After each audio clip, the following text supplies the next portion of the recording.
Hi there, Joshua Hanlon here, and today I'm on the deck of the USS Wisconsin Battleship, and I'm joined by Kevin Prendergast. He's going to be giving us a tour and an overview of the history of this fascinating ship. So Kevin actually served on this ship. We'll get into that a little bit later with some of his service on the USS Wisconsin. But to start off, thank you so much for joining me, and can you just give us a little bit of an overview of kind of the history of this ship and how it arrived here in Norfolk? I will do that, my pleasure. Actually, I joined the ship in 1988 and 1989 when it was first recommissioned. But going back on the actual history of the ship, the keel for this ship was laid in 1941. So if you remember, World War II started when Germany invaded Poland in 1939, so the Wisconsin wasn't built yet, and the United States was still in discussions with the politics being whether they should join the war or not. So then on 7 December 41, everything changed. The United States is now in World War II. The battleships are going to be primary shipboard investments in the future of the Navy.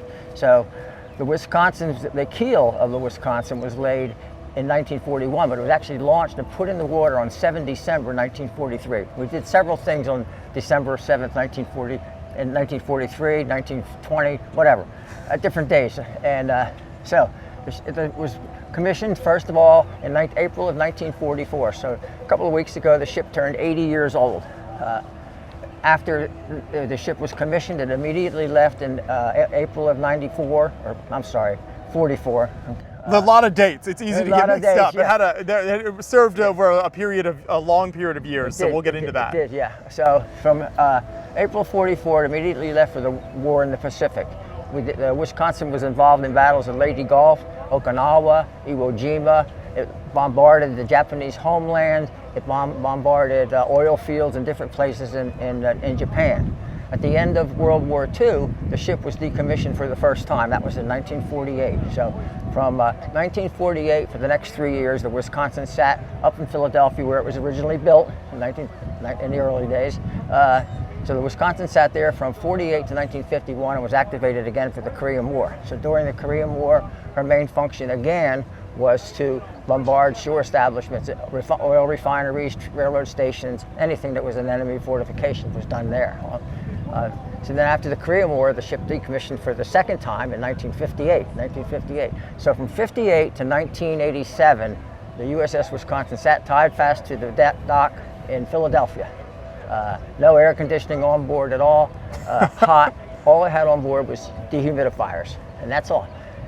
When we took it out of dry dock, the ship actually had on the bow of the ship, the teak you're standing on right now was rotten. A tree was growing up there where you see the Union Jack. Oh my. A 30-foot tree was actually growing out of the deck when we took it out. It was towed down to Pascagoula, Mississippi, and that was where they were going to begin the recommissioning. So the updating portion included air conditioning, obviously, for the crew. It also included all the new weapon systems, the Tomahawk missiles, the Harpoon missiles, updated on the engines. We had to change the oil in the boilers. It was still diesel fuel, but it was a different mixture of fuel. The old style in World War II was very gummy, and you actually had to heat it in order to use it. So they modified that engines for that. After the Korean War, and then when she recommissioned in 1988, we did a lot of training exercises in the Chesapeake Bay. After I left the ship in 1989, it was still doing local operations, and then in August of 1990, the ship left for the Gulf War. So it was operating off of the coast of Iraq and Kuwait. It was there for the duration of the war. It was a very short war, a couple of weeks, and then ended up coming back to Philadelphia and Norfolk again. So then it decommissioned after that. First of all, it decommissioned in 1991 for the third time. Sat there in Philadelphia for several years. Again, it came back to Norfolk. Eventually, it was towed over to Portsmouth Naval Shipyard, which is right over here behind us. After Portsmouth in 2000, again, December 7th of 2000, very significant date, it was towed over here with tugboats, and actually former crew members like myself, we actually got to ride the ship from over in Portsmouth at the dry dock over there, over to here in Norfolk. It's been here since December the 7th of 2000. In 2006, it was actually stricken from the records. The ships go on the naval records, okay, after they're inactive reserve status for a while, and then they're stricken from the records, which it's no longer an asset of the United States Navy. It belongs to the city of Norfolk right now, and the Nauticus. It's operated now by a civilian staff and a lot of former guides like myself that served on board ships. I served on this one. I served on several other ships, and we've got one other fellow here who served on the USS Iowa. So that's the basic history of the ship up to now. We've been here now since 2000, open as a museum, and ready for tourists. Perfect. And we'll make sure to have a link to the Nauticus website in the description of this video. So for anyone who is interested in visiting, what are some of the areas that are kind of open to the ship, some of the things that they can come check out if they come here for a visit? Well, obviously, this is the main deck that we're on right now, and the ship itself is 887 feet long, so you have a lot of area to cover just on the main deck. Like we have the ship that's open all the way up to the 05 level. The 05 level is where you see the glass windows up there on the top. That's the ship's bridge up there. That's the fifth deck going up. We also are open down to the fourth deck going down. So one interesting thing about the ship is if you go up, the ships are numbered 01 all the way up to 012, and the 12th level is all the way up there at the top. When you go down below the decks, there's no 0 in front of you. You just go 1, 2, 3, 4. It goes down 8 decks. On the very bottom of the ship, of the 8 decks, is the fuel tanks. 2.3 million gallons of fuel. So, in today's dollar, diesel fuel is about $5 a gallon. 10 million bucks a tank. So, but other interesting areas, obviously the 16-inch 50 caliber guns are very interesting to know the history of those guns. They are the original guns that were on the Battleship. They fire a 1,900-pound shell and a 2,900-pound shell, a range of 20 miles with accuracy. They can fire 2 rounds per minute. So every 30 seconds they can fire one of the guns. From the gun house is the lowest level you're looking at right now. That's called the gun house. That goes down 5 or 6 decks down where the powder bags are stored and the shells are stored down in that area. They come up hydraulically, are loaded into the breech with the primer, and they're ready to fire. So we have 3 turrets. Turret number 1 and 2 are the forward turrets. Turret number 3 is the aft pointing backwards, the other way around. On the back of the ship, we have, which I think is very interesting, we have a helicopter landing pad as well. So that was reinforced during the upgrade so that it could land a heavy helicopter on board. Perfect. We can go back there and take a look at that later on as well. One other thing I wanted to ask you is, what class of battleship is this? Are there other similar battleships that were being built at the same time during World War II? Absolutely. This is an Iowa class battleship. Iowa is BB-61. BB-62 is the New Jersey, 63 is the Missouri, and 64 is the Wisconsin. So they're the last battleships of the U.S. Navy. All 4 of them are actually museums now. So we mentioned before, you've been to the one in Hawaii, the New Jersey's in New Jersey, and the Iowa itself is in California, San Pedro Harbor. So we've got 4 class battleships. There's earlier classes of battleships, which include the North Carolina and other ones. It started out, the Texas is like, it was just that Texas was just in the news. That was like, I think, Battle BB-30 or something like that. So it's a very old World War I ship. Yeah. Yeah. And these are fascinating ships to walk around. So no matter which battleship you tour, it's going to be an incredible experience. And just kind of walking, like you said, the size of this thing is just overwhelming, really, when you start to walk around it. It is. It really is. Yeah. One interesting thing is the 4 latest class battleships, the Iowa class battleships, the 4 of them, they were commissioned in order 61, 2, 3, 4, and the teak deck on the battleships was ruined basically. But because the Iowa was recommissioned first, the Wisconsin was recommissioned the last time, the 4th time. There was still money left in the budget, so we got all brand new teak in 1988. The other 3s did not get new teak. So this is a Burmese teak. It's 4 acres of Burmese teak. It's about 2 inches thick. If you pull up the old planks, they're thick enough where you can plane them off on either side and use the wood for other things. So during the recommissioning process, we used them to make Post-it note holders and different picture frames and unique trinkets, if you will. You know. Yeah. That's a fantastic overview, but we can also go ahead and talk about kind of your service on the ship and what were some of your duties and roles when you served on the ship. Well, I came here in 1988 as the administrative officer. prior history in the Navy was I was enlisted for 11 years, and I got commissioned then, and when I came on board, I was a lieutenant commander. I retired 10 years later after that as a commander. But my job as administrative officer involved maintaining the enlisted and the officer service records, gathering up all the notices and instructions that the Navy produces. And, back then in my era, everything was in hardbound 3-ring binders. You had to have your immediate superior was Commandant of Surflant, then you had to have Sinklant Fleet. After Sinklant Fleet, you have Chief of Naval Operation, Bureau of Naval Personnel, and all of those people published directions for you, instructions and notices. So you had to gather up. The first thing we had to do is gather up all these files. I'm told now just the Surfland instructions would probably be about 6 3-inch binders, but when you add all of them up together, 30 or 40 of them. We had to maintain the service records for the enlisted people and the officers as well. We did their training and their training plans. So if the person needed training when he came on board, he was given a training plan for a fire control technician, a radar man, or whatever his job was next to his job. I also had the post office. Back then we didn't have any email. All we had was regular old snail mail, we call it. So, and we didn't have ATMs on board at the time. So we had I ran a post office that cashed the checks, issued money orders, and received and sent packages out.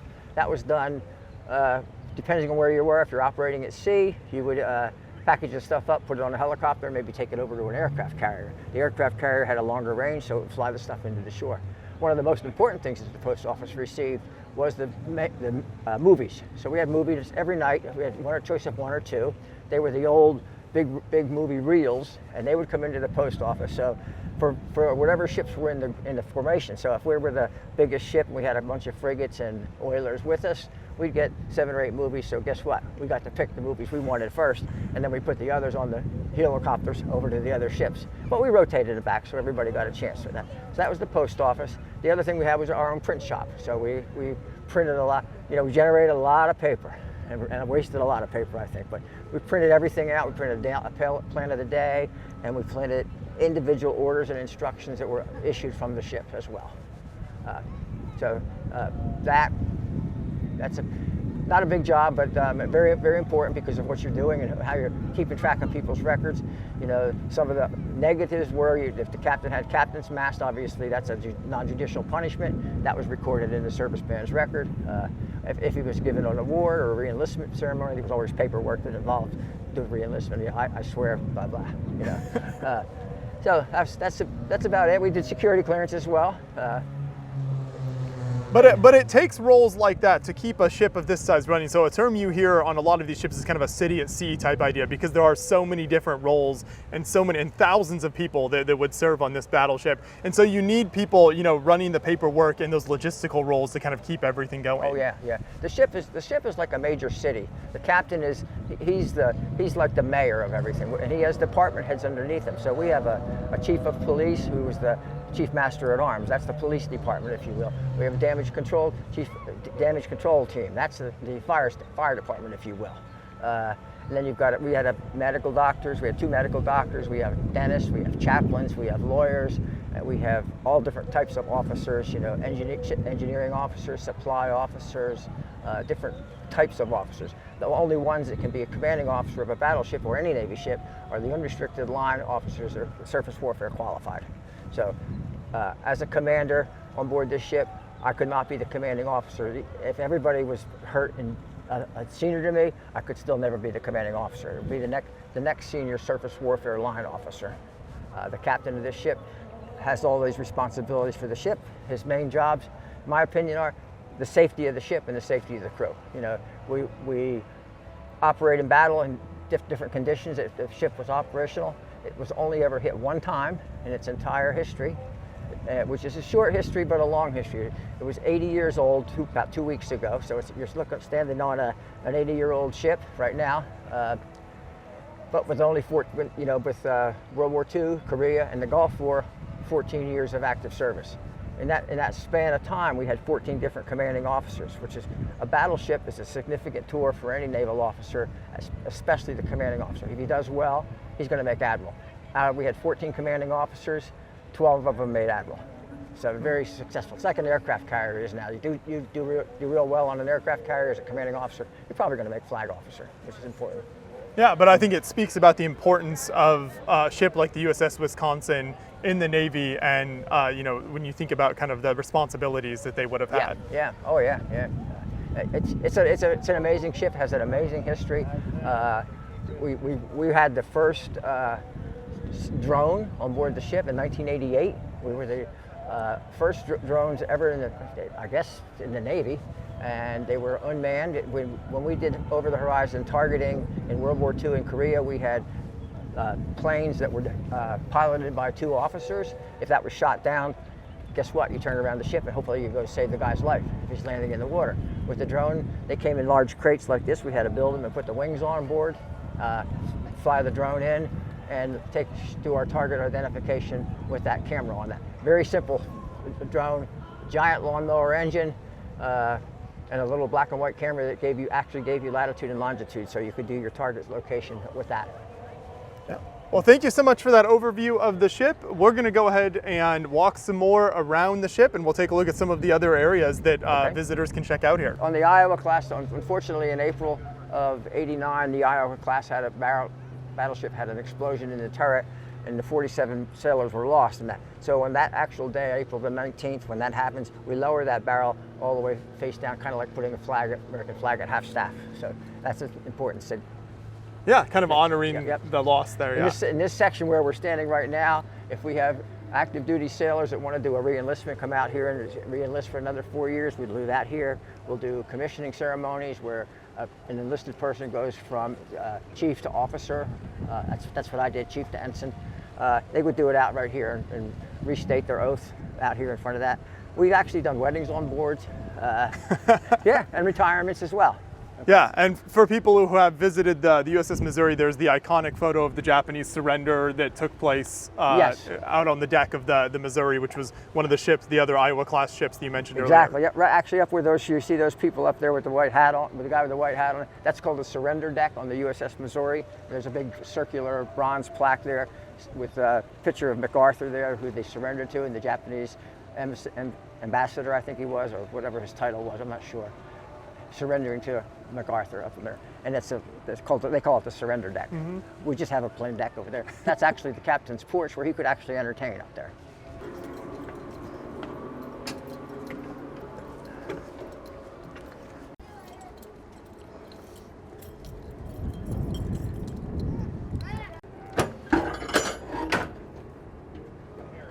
Thank you. This is the commanding officer's cabin. This is his in-port cabin. This is his office space as well as his living space. He has his office desk over there. He has his table here for conferences and meetings with his department heads and other significant individuals. Actually, during the Gulf War exercise, actual Gulf War, there's a target identification was done in this room with very important people sitting at this table right here at the end. General Colin Powell and Schwarzkopf sat right at this table. The purpose of the commanding officer, when a ship pulls into a foreign port, he's like an ambassador. So as an ambassador, he would invite, if there was an American embassy there, he would maybe invite the ambassador to come on board the ship for lunch or dinner or something like that. In order to do this, he had a personal cook who served the meals in here, and he was a personal cook of just the captain. As I mentioned before, there's 14 commanding officers. They're all up there on the bulkhead that served on board the ship, each one about 1 year tour on here. Moving on, we're going to go into his actual bedroom.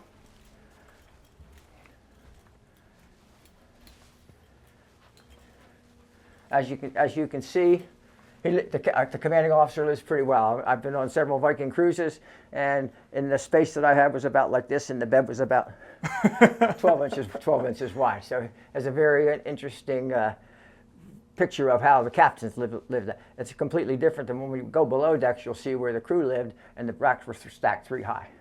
Was there ever any kind of ill will because of that, because of how well the captain lived? Absolutely not. Absolutely not. It's that way depending on the size of the ship, an aircraft carrier, even the captain's cabin on a smaller ship like a destroyer. It might not be as large or as plush, but it's still one grade up. Obviously, This ship has about, I don't know the exact number, but about maybe a dozen single-man rooms. It might be larger than that. This was the only ship, at 32 years in the Navy, this is the only ship I had a single-man room on. So all the other rooms, as a junior officer, I shared a room with another officer. As an enlisted man, in a room this size, I would have had 29 of my closest friends. Okay, let's go back so we can go outside and go back upstairs.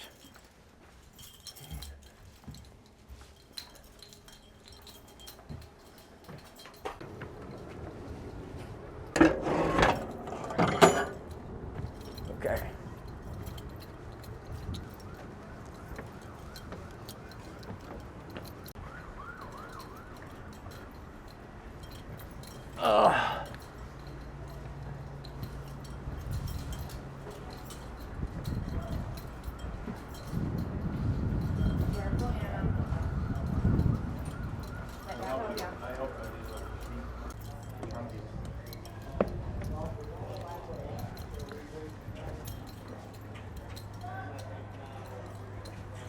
This is the Tomahawk missile deck. What you're looking at right now are 4 armored box launchers. Each box launcher carries 4 missiles in it.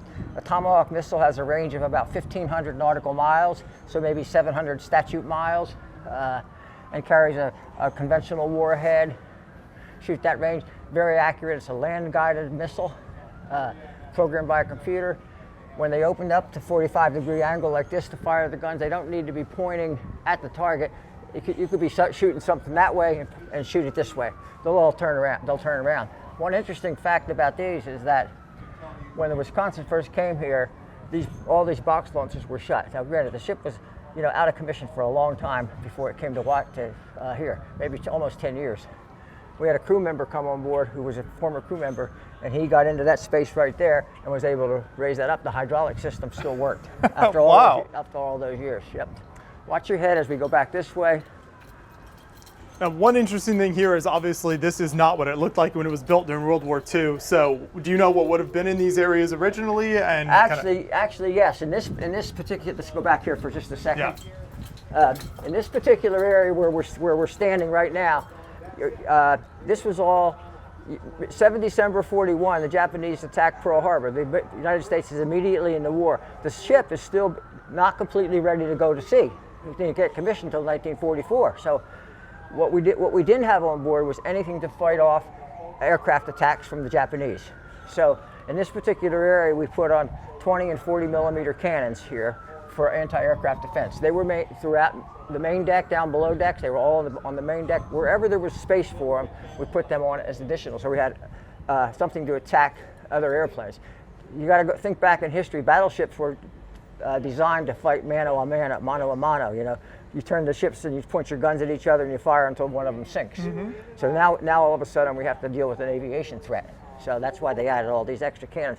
Another interesting fact that goes with that, the ship was built for 1,900 sailors, and when we put all these extra guns on board, we needed more people for food, more people for dental and maintenance, different spaces. So we added 1,000 sailors. So we had 1,000 extra sailors, and we only had 1,900 bunks. We got 2,900 sailors. So if you and I had the same job, we have to share a bed. In a ship in World War II in Southeast Asia with no air conditioning. Wow. Okay, let's go back to the harpoon missiles. Yeah.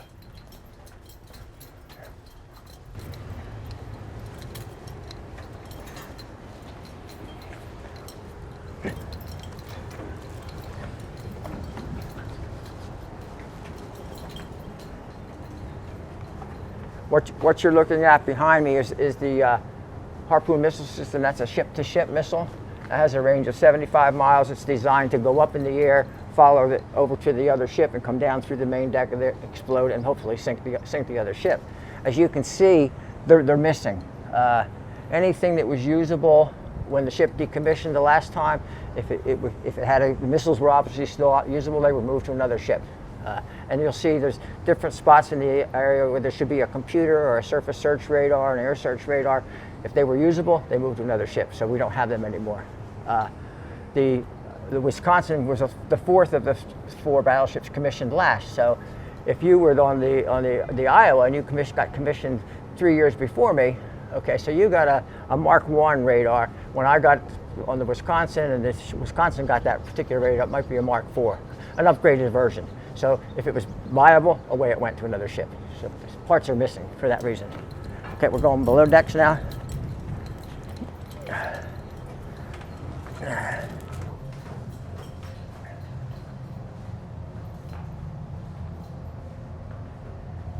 In addition to in the 88 version of the ship, we had 1,600 sailors. We also had 65 Marines on board. So the Marines on board provided pier security. If you're loading ammunition on board the ship, they would provide security for that as well. But the Marines actually had a gun crew that manned this particular gun turret right here. So they had to qualify, just like the shipboard officers and enlisted people had to qualify on the other turrets.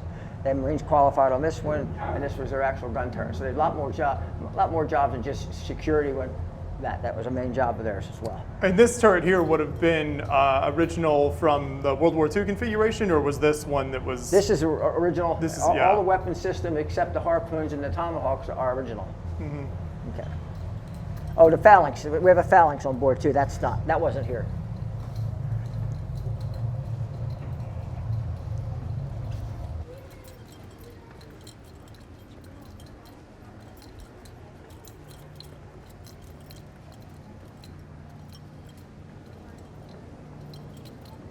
So you're walking back on the main deck of the ship towards the stern. You can see where we are. We fly the American flag every day, just like an active ship. We come on board, we salute the flag. We turn to face the national anthem, we call it, salute the flag.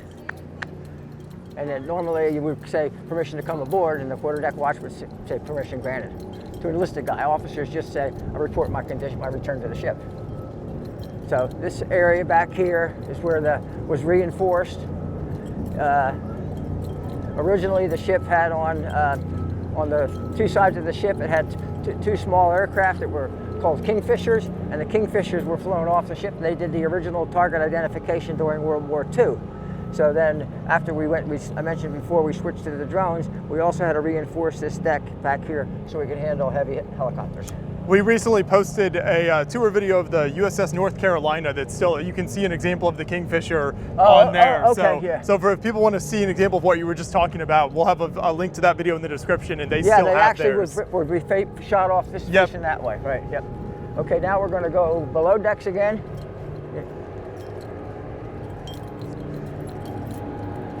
And this is also a good view kind of back of the other side you were talking about earlier. Yeah, very, very great view. Now, the turret 1, turret 2, and turret 3 are pretty interesting, really. They turn 270 degrees, so it's not just, they normally fire off this is the port side, starboard side, this is the port side over here. They normally fire off either side of the ship, but you can turn them 270 degrees, so if you turn those guns, you could turn them all the way like this, or you could turn it all the way back like this. You can actually fire the front guns backwards if you have to.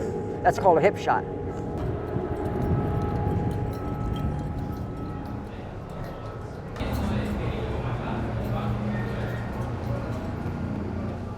This is the ship's library, obviously here. We got the books donated from local libraries here because obviously when the ship decommissioned, everything was taken off. And then we got books back to make it look more realistic like a library. So we have everything on board for the hospitality of the crew. We have to have something for them to do while they're not working. So we had a library, we had a gym on board where they have with some workout equipment. I never used it. I was a runner though. I did a lot of laps on the main deck. You got your exercise in. I got my exercise that way. Yep.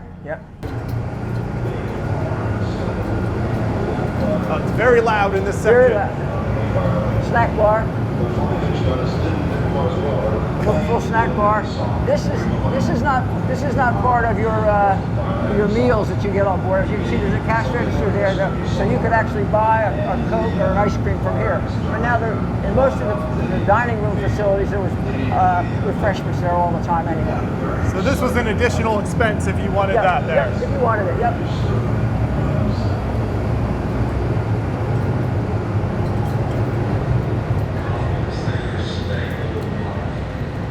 This is part of the crew's mess. Remember, we originally had a crew of 1,900 people, so they had a place for them to sit to eat. So we had several different dining areas, and right here is where the crew would be. Were they kind of eating different rounds so Yes. that you had enough? Yep. And there's different sections too. So we're going to go from here. As I said, there's your soda machine over there and your coffee. So you have all the comforts of home without actually paying for it. Yeah. Yep.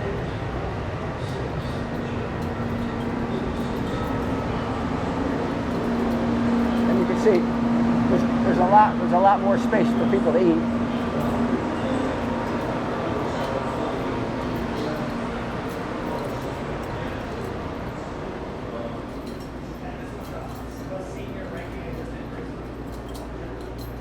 Sample the food.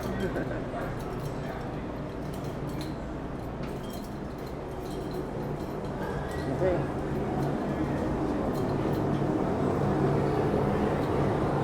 It took me about 2 weeks to figure out what everything was. I tell people that a couple different times they moved to the post office because These are just typical offices on board the ship. Everybody has every division has a department head and a division officer. They're going to have an office in addition to their stateroom, and their crew is going to work in the different parts of the ship.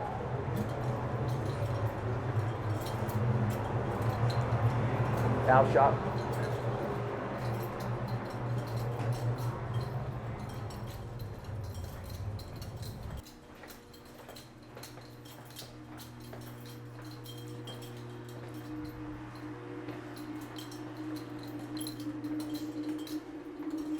So these are the type of lockers that the enlisted members had on the ship. As you can see, they're 3 high, and this is the most modern version. This is the 1988 version of lockers. We call them coffin lockers because this actually opens up and you can secure it with your wallet and your watch, and then actually lock it up. And they put it in. Some of them have bunk curtains on them, so if you're working during the night and you're sleeping during the day, you can close it up so it's dark in there. And of course they had little step stools there as opposed to the original ones where you could actually get up to the top rack. The original bunks on the Wisconsin during World War II were basically 2 poles, like your arms with a piece of canvas in between. We don't have any, there's some of those out of that part of the museum. This is where the crew lived. They had their storage for their uniforms, their dress uniforms, and then they had storage underneath their beds as well.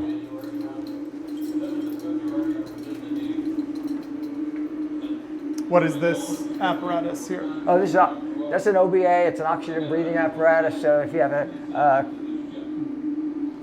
event on board the ship, if there's a fire or something like that where you're restricted to breathing, you have to put that on.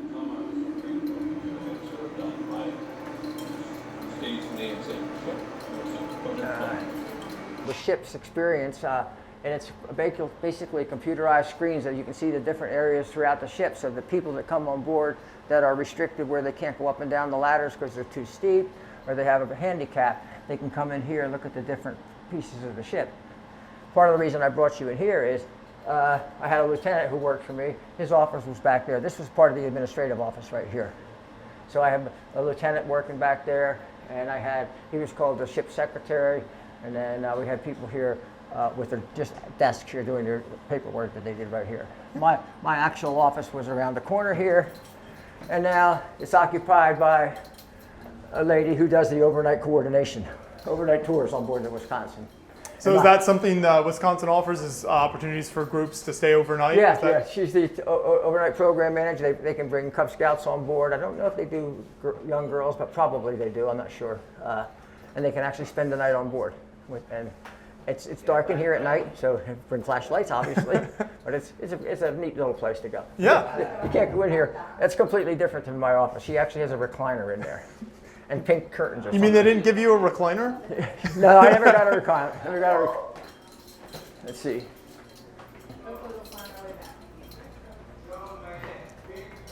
Let's go down here.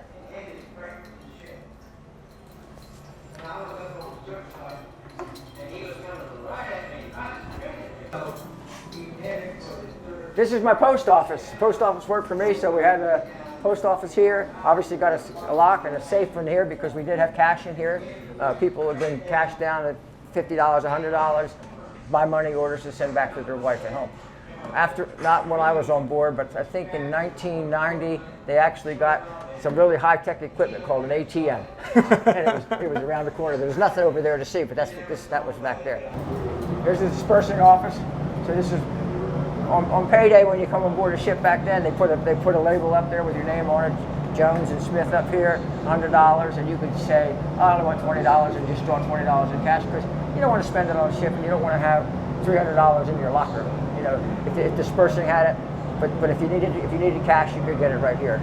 And then payday was every 2 weeks.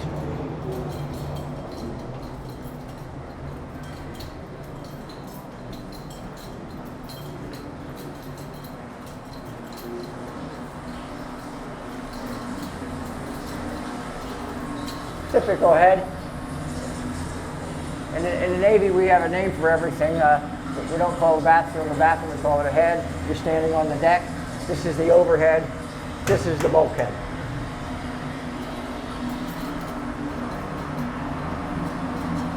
That lathe was actually installed in the ship when it was being built in Philadelphia the very first time, because it was too big to bring it in after the ship was built. So it was built into the ship when it was being built. Machine shop is a great example of that city at sea idea of just you need to be able to fix things and work on things. Absolutely, yeah. We brought on board sheet metal in different thicknesses and different sizes, rods and things like that of different types of metal. So you didn't go to Home Depot to buy something. You had to make it yourself. This is, as I said before, we had 65 Marines on board. This is Marine berthing. You see that the Marines like their own deck. They had their red tile in there, so we had the 65 Marine guards on board.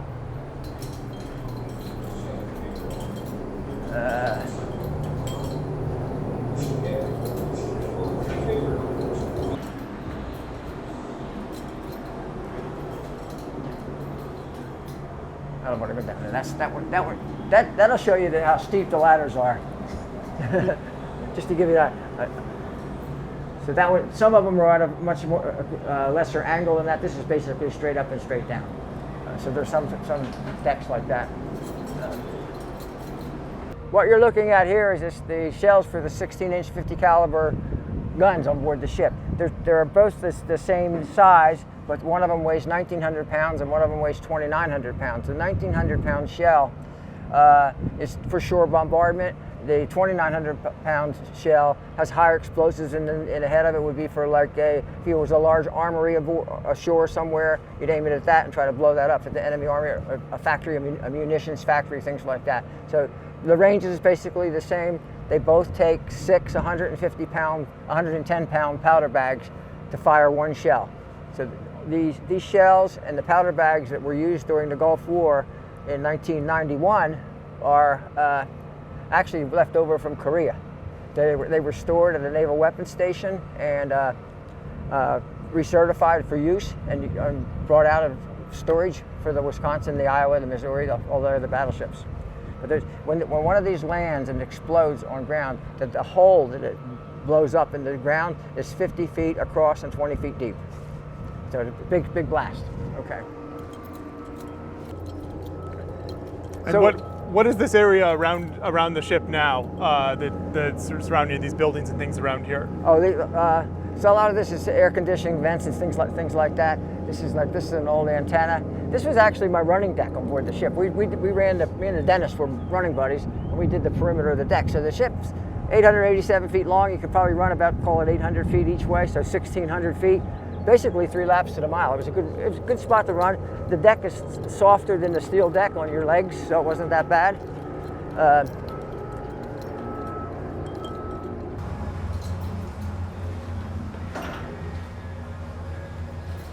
So obviously, we have to have doctors and dentists on board, and we have chaplains for religious ministries department. But you also have to have a place to get your hair cut. Back then, Navy was big on haircuts. There weren't too many beards in '88 either, I don't believe. Not too many.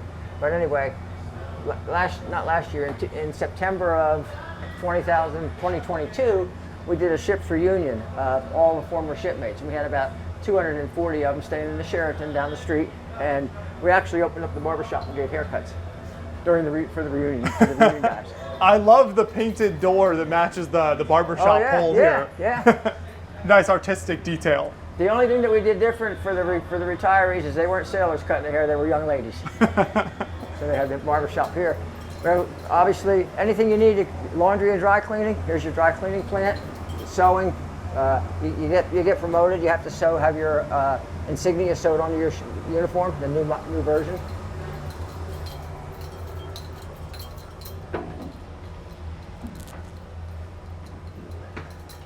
When I have people on the tour, they give me a little bit of guff, you know. When I have it, take a walk in there, Josh, if you will, please.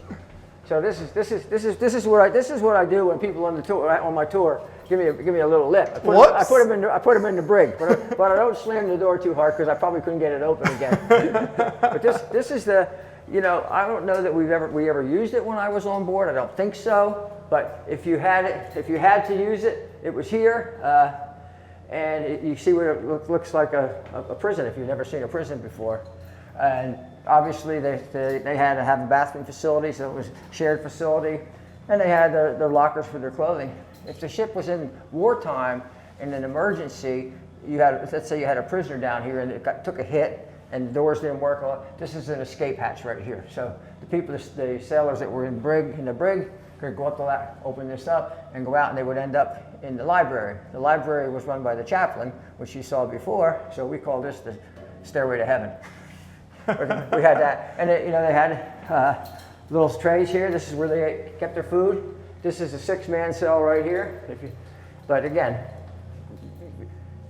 very rarely was it used, and I don't think it was ever used in my 2 years. Just more of the laundry. Okay. Okay.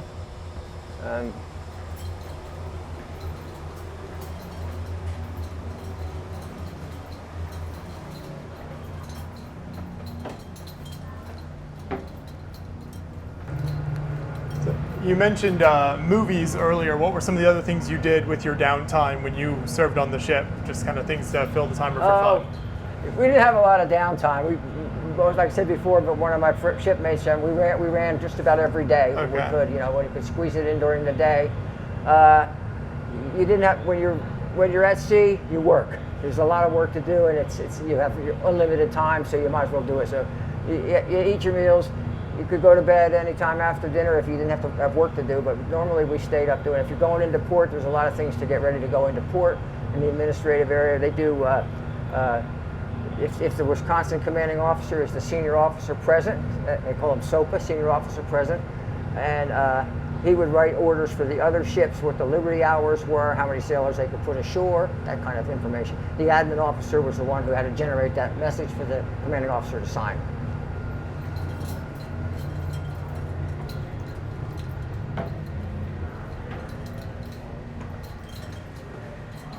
So this is how you get around on board a ship if you don't know where you're at. So before I mentioned going up and going down, we're down on the third deck going down. We're at frame number 173. A frame on board this ship is 4 feet. So multiply that times 4, call it 200. We're basically 800 feet from the bow of the ship. So you are as far back on the ship as, well, we were back a little further before, but almost as far back as you can go on the ship. And this is basically 8 frames here. So that's, if you don't know where you need to go on board the ship, you have this little guy right here, and you look it up with the department you want to go to. If you want to go to the chaplain, see the chaplain, you look up chaplain's office in here. It'll tell you the frame number, and you know whether to go up or down or forward or aft. It's like a little road map almost. And when you come on board the ship, you get this. I got this in 1988, and you bring this with. Because they send you around the ship to check in. So the first place they send you is they might send you to the bosun locker, and they want you to get a can of relative bearing grease. Well, relative bearing grease does not exist. So you get to the bosun locker, and he says, "Oh no, you don't get that here. You get it in the communications office." So you go to they send you around to different spaces, and it helps you get familiarized where you're going in the ship, so you can find your way around.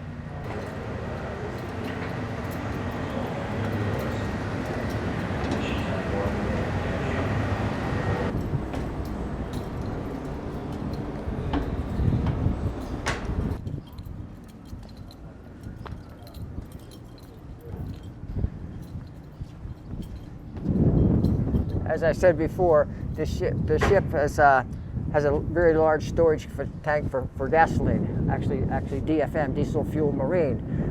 When we were in World War II, the ship still carried 2.3 million gallons of fuel. If you had a small ship, as we call them small boys, a destroyer, maybe something 175 feet long, has a gas tank maybe of 200,000 gallons. We have 2.3 million gallons. So this is a refueling station right here. So this is where you would pass the line over to another ship, and once the line was hooked up to the other ship, you could top him off with a couple thousand gallons of fuel to keep him going. Because this ship would serve in kind of a task force type idea, right, with other ships. Yes. A lot of the time. Yep. And what are we walking by right here on the left side? Oh, this is one of the ship's boats. I don't think this is the captain's gig. The captain had his own boat. This is a small boat here for if you pull into a foreign port and you don't get to tie up to a pier. Obviously, you have to get people back and forth to shore. So you would either use your ship's boats if you had them. We had two. I think we had two of these. One was the captain's gig, and the other one was open for different people. But you would hire water taxis to go back and forth to a foreign port. But if you anchor it out, you're obviously tied up to a pier. You can go wherever you just walk on and off. Yeah.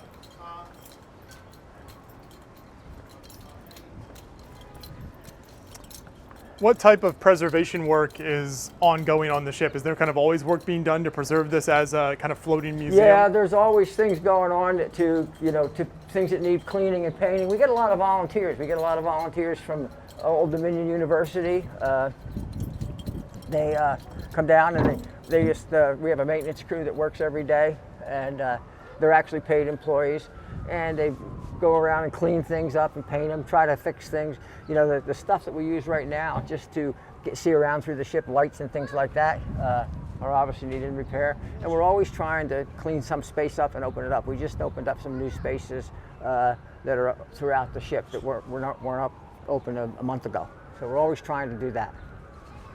Okay.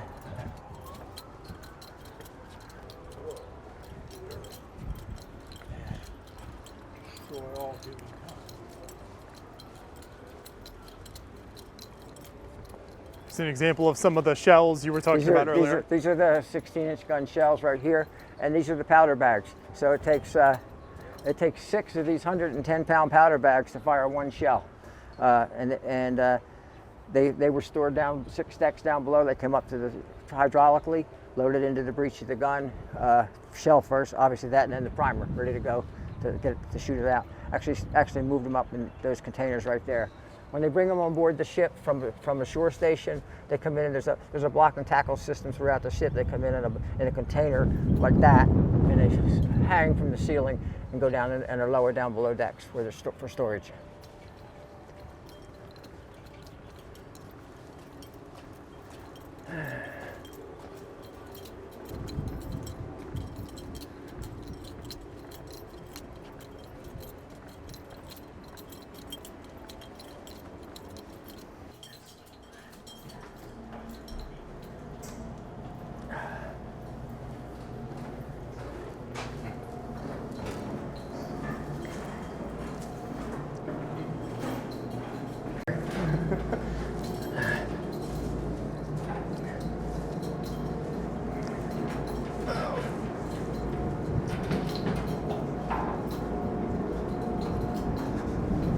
Be careful on this one. This is the system I was talking about where they bring the shells on board in the powder bags and any heavy equipment. This is like a block and tackle hangs from this, and they can roll it along this throughout. Now when the ship goes to general quarters, all these watertight doors are secured. So if the ship were to take a hit and the watertight doors are secured, if the hole in the ship is taking on water, it's not going to come into the space that you're in. So these things were actually removable wherever there was a watertight door. So where we're going to go now, this is where the Life in the Engine Room tour starts. I'm not an engineer, but what's neat about this is, just come on in here.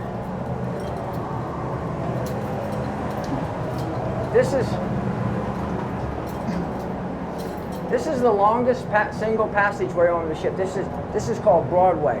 It actually goes. It's secured down there. You can see this the watertight door with the circular closure device on it all the way down. This actually runs 400 feet, the length of the ship. The engine rooms are off the port and the starboard side of the ship. The ship has 8 650-pound boilers. They're Babcock and Wilcox boilers, and they drive Westinghouse turbines. So the ship makes its own water, uses the water to generate steam to turn the propellers. Was that system changed after World War II, or has that remained the same since? The only thing changed was the texture of the fuel, which changed. Okay. So this is an escape hatch. This will give you, from a cameraman's point of view, it'll give you a straight look of how far down you go. So if you're below decks now, below the water line on board the ship, and you take a hit, and you've got to escape from your space, these things are throughout. You have to come up that ladder as fast as you can, obviously, to get out of this sector. So this is an escape hatch, but it also shows you how deep the ship is. Yeah, as well. that's quite a ways down. It's quite a ways down. So we're on the one deck. We're one deck down from the main deck, and you can't go any further than this. And the engine room tours go in the actual engine room tours where you actually can see the boilers and the steam turbines. Okay, let's turn around and go back the other way.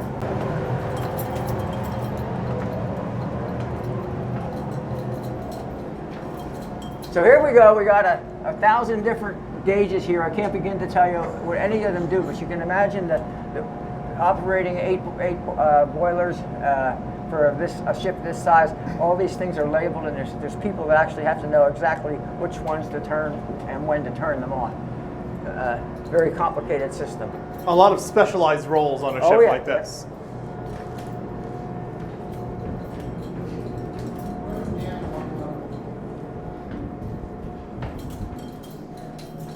So now we're on the third deck now. We're heading back to the medical department.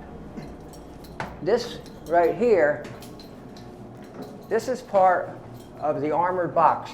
You probably can't hear it too well, but when you knock on this is 14 inches of solid steel. It runs from in front of turret 1 to aft of turret 3, and the majority of the crew during wartime, when they go to general quarters, can be inside this armored box. So if a ship were to take a missile hit, they would be in there. They would be relatively safe.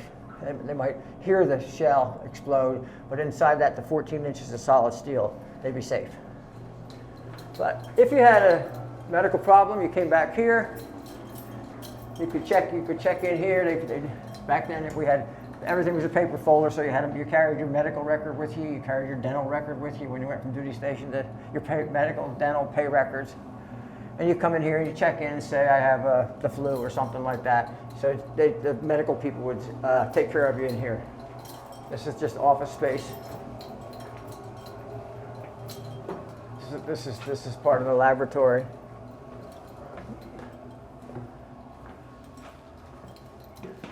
Over this way is the ward, the medical ward.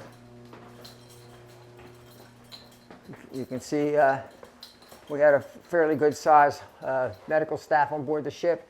We had probably, I think there's a total of 12 beds in here. There's 2 high bunks over here.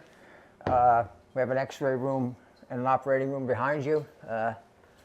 So you have a full medical staff on board. We had two doctors on board. One was a captain, one was a lieutenant. So if you had a serious injury, obviously you had to be stabilized and transported. We didn't have a helicopter permanently assigned, but you could call out a helicopter from another ship or an aircraft carrier, and you could fly the person over to an aircraft carrier, which had a bigger hospital, or if you're close to shore, you just fly them to a shoreside facility over here. Let's go over here once. I'm going to turn that way. Excuse me. This is basically this is the X-ray room. The radiology department is in here, so we have the X-ray room back there. There's a table there where you lay the patient on the table, lower and up, raise the X-ray down, up and down. So we have full medical staff on board. And you could cover just about anything. We didn't have to worry about that too much. You're relatively safe on board a battleship. You know, you're operating your guns can fire 20 miles, your missiles can fire hundreds of miles. So most of the time that I was on board the ship, we were safe, obviously. You know. Were there ever any instances of like ship-wide illnesses breaking out at all, or was that not really a concern? Was it more just individual cases? Mostly individual. When I was on board, I was on board for 2 years, Yeah. and we never had a flu outbreak or anything like that. We did have times when they had to get sailors in line because back then, I don't know if it is now, but back then shots were mandatory. You'd line people up and they'd come down to the inoculation thing and stand in line, and everybody gets the flu shot whether they wanted it or not. And they kept track of it through your division. So one thing you need to know about a ship is everybody has a battle station on board a Navy ship. So depending on no matter what department you're in, everybody has a battle station. So when they go to general quarters, they say, all hands man your battle stations. If you're down here in medical and you're a gunner's mate and you need to be in turret number 1 up here, you need to know the exact route of how to get from the medical department up to the first deck till you get into your turret, or if you enter your turret from the 3rd or 4th deck down below, then you would have to know the quickest way to get there, and it's timed, and you train for that. You go out to sea, and it'll be general quarters, and it'll say this is a drill. So you do that, and you practice getting back and forth to your battle station from different places on the ship, so you can do that in record time. And they train until they get it to a certain number of minutes. There's a traffic pattern. You go forward and up on one side of the ship and down and aft on the other side of the ship, because we don't want to have people going up a down ladder or trying to come down when I'm trying to go up. Or as you see, the passageways are narrow, so obviously during general quarters you have to maintain the traffic flow. It's a one-way traffic system, both forward and aft and up and down. Okay, so that's the medical department basically. And that's we call that the Citadel. It's part of the Citadel, or the armored box, safe zone for the sailors. Okay.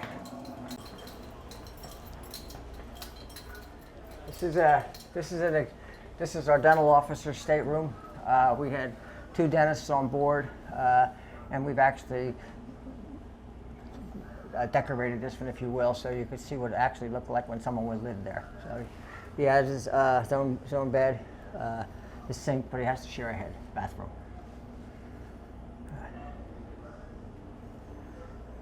And there was freedom for kind of personal touches like you see here? Oh yeah, you could decorate it yourself. I mean, the officers' spaces weren't inspected like the enlisted spaces were. You know, this is his own room. He obviously had to make his own bed and clean it up. And you have to have your stuff stored so that if you're in heavy seas, you don't want your books falling out of the bookshelves. Now, on this ship, it's 887 feet long and it weighs 58,000 tons fully loaded. So it's a big, heavy boat.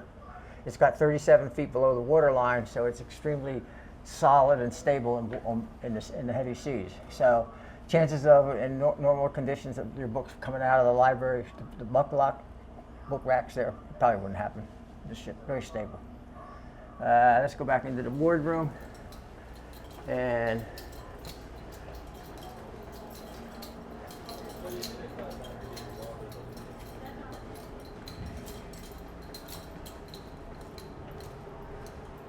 over here is some of the, this is where the officers ate right here. The executive officer is called the president of the mess. The captain, as you saw before, the captain has his own mess in his own kitchen. So the executive officer is the president of this mess, and it's somewhat formal for your evening meal. It's usually at 1800, 6 p.m. And you walk in on time, early actually, and you stand behind your chair. The executive officer, when I was on board, was in the center back here, and you'd stand behind your chair. If this was his senior department head, would stand here. My seat was about 3 or 4 down on that side there. And at 6 o'clock, or exactly 6 o'clock, the XO would say chaplain, and the chaplain would say grace, and then the XO would say seats, and everybody would sit down at the same time. Now, breakfast and lunch were less formal. You could come in when you're on a certain period of time and fill out a little chit and just say, I want bacon and eggs or cereal this morning, or they might have something special on there. The actual ship, the staff here worked in behind the spaces over there. What is this demonstrating right here? This is emergency escape breathing device. That was kind of similar to what you saw down there. It's a different version of it. Okay. These are things that we show for the people that come in here, the different devices. So if you have an oxygen, bad air, you know, you have to put the gear on here.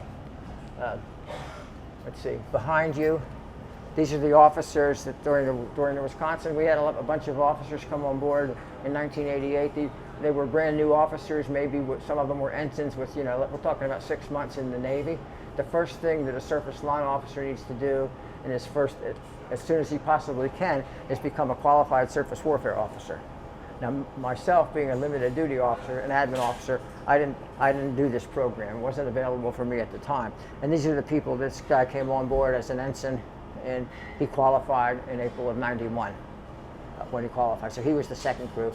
So this guy, I actually knew this guy, Mike Rosenblatt. He was here in '88 and '89, and he came as an ensign, and by the time he got qualified, he was a lieutenant junior grade. So it took him just over 2 years to qualify from this. And then had a big, it's a big deal. It's a very significant step in your career as a surface warfare officer. Over here,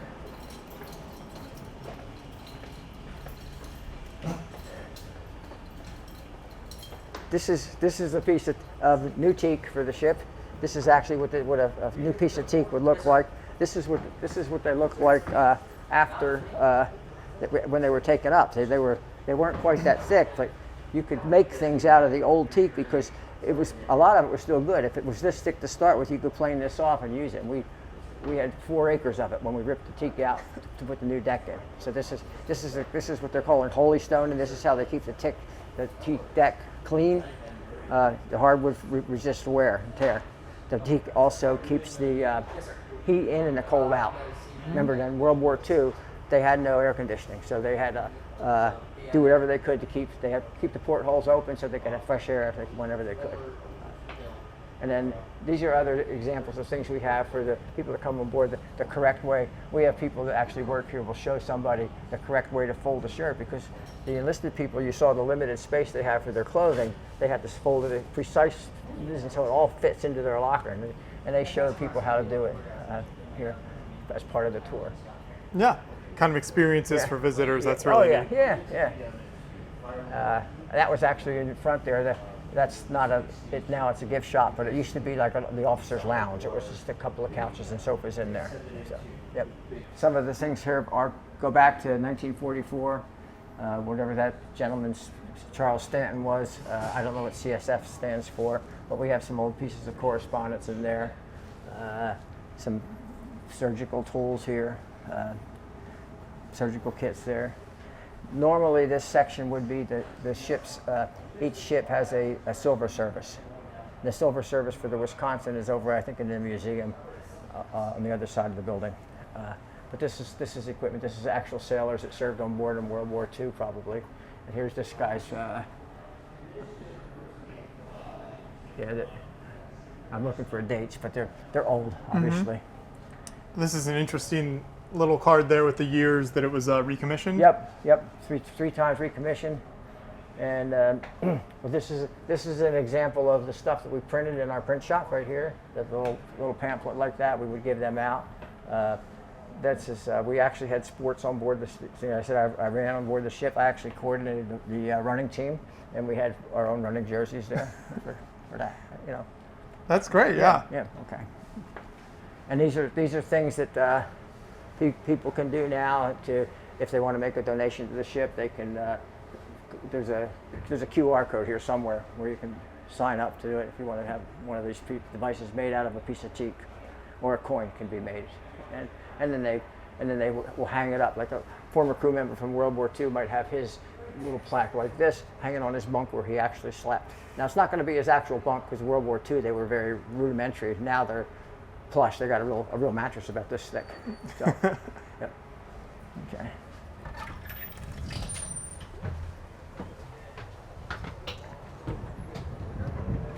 If you ever want to lift weights, each link in the chain, 120 pounds, and we've got two 30,000 pound anchors on the port and starboard side of the ship, up at the bow. Let's walk forward. Up here on the board there, you'll see It's a sign in and sign out board. When you come on board the ship, if you're an officer, you're right where Rob is standing up there. You slide your little name tag back and forth to show you're present on board the ship or not on board the ship. So if anybody comes on board and say, "Where's the executive officer?" and he can say he's either on board or he's ashore. So he knows that right there.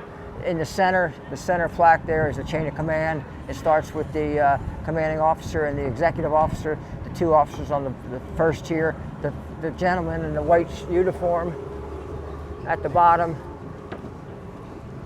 This is the command master chief, the commanding officer, four-star striper captain, the executive officer, Chief Atlantic Fleet, chief of naval operations, and the president at the time. And that's the sign in and sign out board of the officers on board the ship. Today we use it for people that actually were former crew members here, and also the staff that works on board right now. So. Fantastic. And you're looking at one of our best guides here, Rob here. Rob's been a guide here for years and years and knows everything to know about the ship, and would have done 4 times as good a job as me. No, you were wonderful. Thank you so much for taking the time to really show us around here. This tour has been incredible, and just coming on board this ship or any of the museum ships in the country is just a really wonderful experience, just to be able to walk through all of these decades of history here. So thank you for taking us around. This has been a nice experience for me as well. I apologize for I stutter a little bit every now and then. You did great. I lose my train of thought, but having served on board the ship, my first ship in the Navy was the USS Intrepid, which is a museum up in Manhattan. That was an aircraft carrier, and that's a museum. And my last ship was the USS Wisconsin. So it's coming back here every day, not every day, as a volunteer, coming back here to work and show the ship off to people that do the tours. And we have a lot of sections of the tour that are part of the private tours. I don't do the engineering tour because the ladders are too steep for me. I've got some medical issues. But I enjoy sharing the knowledge of the ship, and I enjoy going with the other ways. When you go have a tour on board, if you've got 20 people in the tour and Rob's doing the tour, then I'm the backup guy. So I make sure the group stays together as the backup guy, and if I'm the lead guy and have a backup guy. So you have 20 people on a tour, you got to keep them all together and make sure they're at the right spot at the right time. And that it gives the new people like me the opportunity to learn the intricacies from the other people. So that's basically on-the-job training for being a tour guide. And after you get comfortable with it, if you feel like you know enough about what the dates were, I try not to say, 7 December 41 is obviously very easy to remember. Sure, April 19th, 1944, the commissioning date, that's easy to remember. But if I can do month and year, I'm happy with that. And it's basically, most of the people don't need to know that. We tell them the different facts during the tour about the size of the ship and the weight and the speed and all that. Speed's important here. The ship does 33 knots, which is about 38 miles per hour. So it's fine. It's good. It's fast. And it probably gets about 2 feet per gallon or something like that. No miles per gallon. There you go. Well, thank you so much for your service aboard the ship and for showing us around. And once again, we'll have a link to the Nauticus website in the description, so people can check that out if they want to come take one of those tours. You can find all the information online on how to come visit the ship here in Norfolk. So a really incredible place to walk around. Thank you so much once again. I appreciate it. My pleasure. Thanks for coming. Thanks for having me.